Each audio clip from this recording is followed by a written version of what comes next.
আমি চাঁদপুর 4-এর ভোটার। চাঁদপুর 4 থেকে মন্ত্রী না আসলেও চাঁদপুর থেকে একজন মন্ত্রী এসেছেন, এহসানুল হক মিলন, এবং আমার খুব প্রিয় একজন শ্রদ্ধাভাজন ব্যক্তি। চাঁদপুর জেলার যদি আমি সর্বপ্রথম যে নজরগুলো দিতে চাই, তো চাঁদপুর যেহেতু হচ্ছে নদী বেষ্টিত একটা অঞ্চল, এখানে ঐতিহাসিক একটা নদী আছে, মরাগাং বলে চাঁদপুরের ভাষায়, আঞ্চলিক ভাষায়, বা আমরা যেটাকে চিনি ডাকাতিয়া নদী নামে। এইটাকে যদি রিফর্ম করা যেত, চাঁদপুরটা আরও অনেক সুন্দর হতো। চাঁদপুর লঞ্চ ঘাটটাতে হচ্ছে চাঁদাবাজির একটা অংশ দেখা যায়, যেটা যদি বর্তমানে কমানো যায় খুব সুন্দর হতো। তবে একটা জিনিস বলতে পারি যে চাঁদপুর শহরটা যদিও সুন্দর, বাট গ্রামাঞ্চলটাতে এখনও হচ্ছে প্রপার ইনফ্রাস্ট্রাকচার হয়নি। আর শিক্ষা ব্যবস্থার ক্ষেত্রে হচ্ছে ভালো কোনো শিক্ষা প্রতিষ্ঠান তেমন একটা চাঁদপুরে উঠে আসেনি।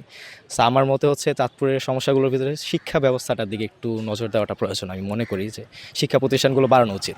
চাঁদপুরের সমস্যা, আরেকটা সমস্যা হচ্ছে সবচেয়ে ইম্পর্টেন্ট যে সমস্যাটা, যেটা মনে করি যে সেটা হচ্ছে চাঁদপুরের রাস্তাঘাট।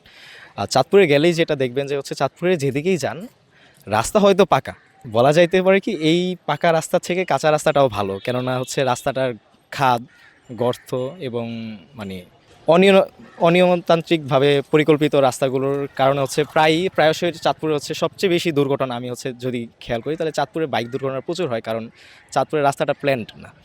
এই বর্তমান নির্বাচিত সরকারের কাছে আমার প্রত্যাশা বেশি নয় যে দেশটা তো চাইলেই সহজেই রিফর্ম করা যায় না, বাট আমার সবচেয়ে বড় প্রত্যাশা যে কন্টিনিউইটিটা, কন্টিনিউটি বলতে হচ্ছে গিয়া ইন্টারিম সরকার যেটা রেখে গেছেন সেটার যদি সুন্দরভাবে কন্টিনিউটি করা যায়, এবং বর্তমান যে সরকার আছেন তারা যদি দেশটাকে আরেকটু সুন্দরভাবে সাজানোর লক্ষ্যে তাদের বলা ইশতেহারগুলো যদি তারা হচ্ছে সুন্দরভাবে পালন করার চর্চা করেন, তারা করতে না পারলেও আমি মনে করি যে হচ্ছে দেশটা অনেক এগিয়ে যাবে, এবং তাদের কাছে আমার প্রত্যাশাটা এইটুকুই।